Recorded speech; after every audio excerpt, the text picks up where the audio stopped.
عمو الشيخ أحمد، الله يجزاك الخير على هالخبزات بهالشهر الفضيل. هون في مخيم معتقلين الأحرار كله يتامى. الله يعطيك العافية ويجزيك الخير على هالخبزات بهالشهر الفضيل. الله يجعلهم بميزان حسناتك. السلام عليكم.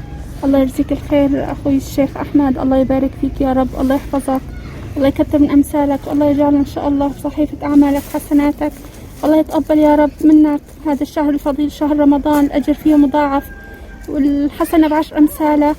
وكوني أنا يعني مستفيدة من هذا الخبز، كوني أرملة وعندي بنت يتيمة وما لي معي غير رب العالمين، يعني كتير بلاقي صعوبة بتأمين رقة الخبز أنا إلي ولا بنتي بشكل يومي، وخاصة من الصيام ما بحسن بشتغل، حتى يعني عندي أمراض ما بحسن إني أشتغل وأعمل ربطة الخبز، ما عندي قدرة. صدق كتير مبسوطة، بدعي لك بكل الخير يا رب. تشكو الهموم يا صاحبي، وتخشى الذنوب، تخاف الخطر.